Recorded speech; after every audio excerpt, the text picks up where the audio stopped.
Je donne la parole à Nicolas Réveillot, maire de Beaumont-Saint-Cyr.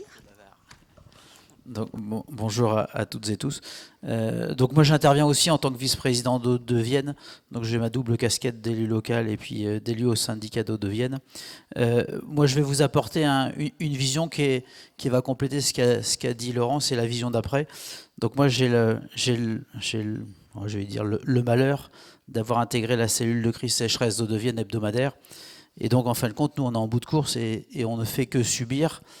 Et donc, moi, j'étais là pour donner ce qu'on est obligé de faire chaque semaine à Hauts-de-Vienne en tout petit comité pour se dire comment on est sûr que l'habitant il a de l'eau, comment on est sûr que l'éleveur de chèvres d'à côté il a de l'eau, comment on est sûr que le petit maraîcher qui fait ma salade il a de l'eau.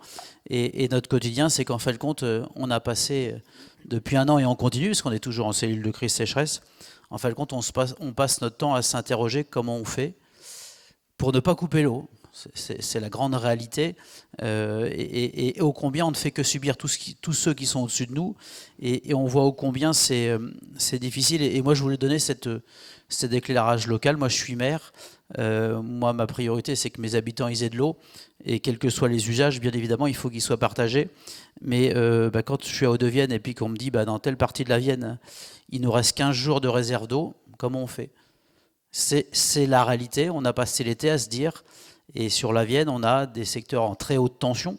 On n'est même plus en tension, on en était à préparer les plans d'extinction de l'alimentation en eau, ou de se dire quelle exploitation on coupe en eau, quelle industrie on coupe en eau. C'est ça notre quotidien. Et moi, je voulais venir le partager. J'en avais discuté avec Lisa Bellucco, et c'est vrai que c'est un sujet qui est un peu tabou, parce que on doit faire tout ce qu'il faut pour dire qu'il y a des gros problèmes d'eau, mais pas dire au bout qu'on est dans une tension telle que on a des stocks stratégiques un peu partout pour essayer de subvenir en cas d'urgence. Et c'est la réalité de ce qu'on subit très fortement.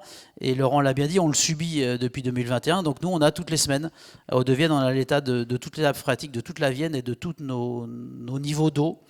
Et en fin de compte, chaque semaine, on essaie de se dire comment on fait pour ce hameau de 50 habitants, comme on est sûr qu'il a de l'eau dans une semaine. Et donc nous, on a des prévisions qui font qu'effectivement, parfois, cet été, on s'est dit, là, dans 15 jours, il n'y a plus d'eau. Il n'y a plus d'eau, et comment on fait remonter aux services compétents pour dire que la présentation de la priorité numéro 1, c'est la distribution en eau potable, alors pas que pour les humains, parce que les animaux ont besoin d'eau, et que quand les rivières sont à sec, il y a des animaux qui n'ont plus accès à l'eau de rivière, donc il faut bien leur apporter de l'eau issue du réseau.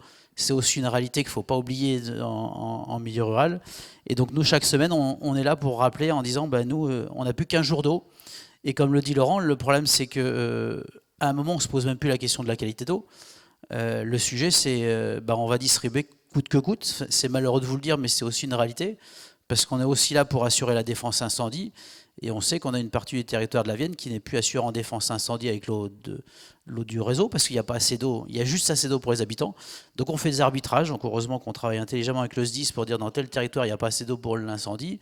Alors on ne parle pas des autres usages, mais en tout cas quand on envoie des messages et que nous, Hauts-de-Vienne, on appelle le maire de telle commune pour dire dans 15 jours on est en tension, c'est ce qu'on a fait.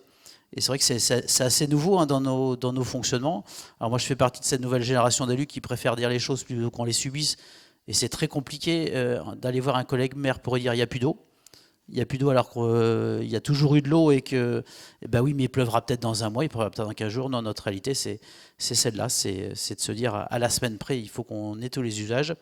Et donc, moi, je voulais partager, je trouvais que l'initiative est intéressante de partager le comment ça fonctionne, parce que globalement, on est trois élus toutes les semaines à Hauts-de-Vienne à faire des arbitrages qui ne sont plus des arbitrages, parce qu'on a la chance d'avoir une puissance départementale, donc on arrive à faire des opérations, comme l'a dit Laurent, on a les services 24/24, 7 sur 7. Donc on fait des vannages, on vérifie qu'on ne remplit pas trop, qu'on ne tire pas trop dans la nappe pour éviter que la nappe, qui est déjà très, très fragile en qualité, faut qu'on réduise le pompage de l'eau pour remplir le château d'eau. Donc on le remplit en 3 heures, on le remplit en 10 heures pour être sûr qu'on prend que l'eau la meilleure qui reste. Et donc c'est ça, et donc toutes les semaines on analyse. Territoire par territoire, comment on fait pour assurer ce... Et donc on n'est même plus dans le partage de l'eau, on est dans l'urgence de l'eau. Et donc moi c'est le message que je l'ai partagé d'un quotidien d'un élu local sur ce qui est une cellule de crise qui porte malheureusement très bien son eau, et qu'il faut plus se mentir. En tout cas il faut dire les choses simplement. Merci beaucoup pour votre témoignage.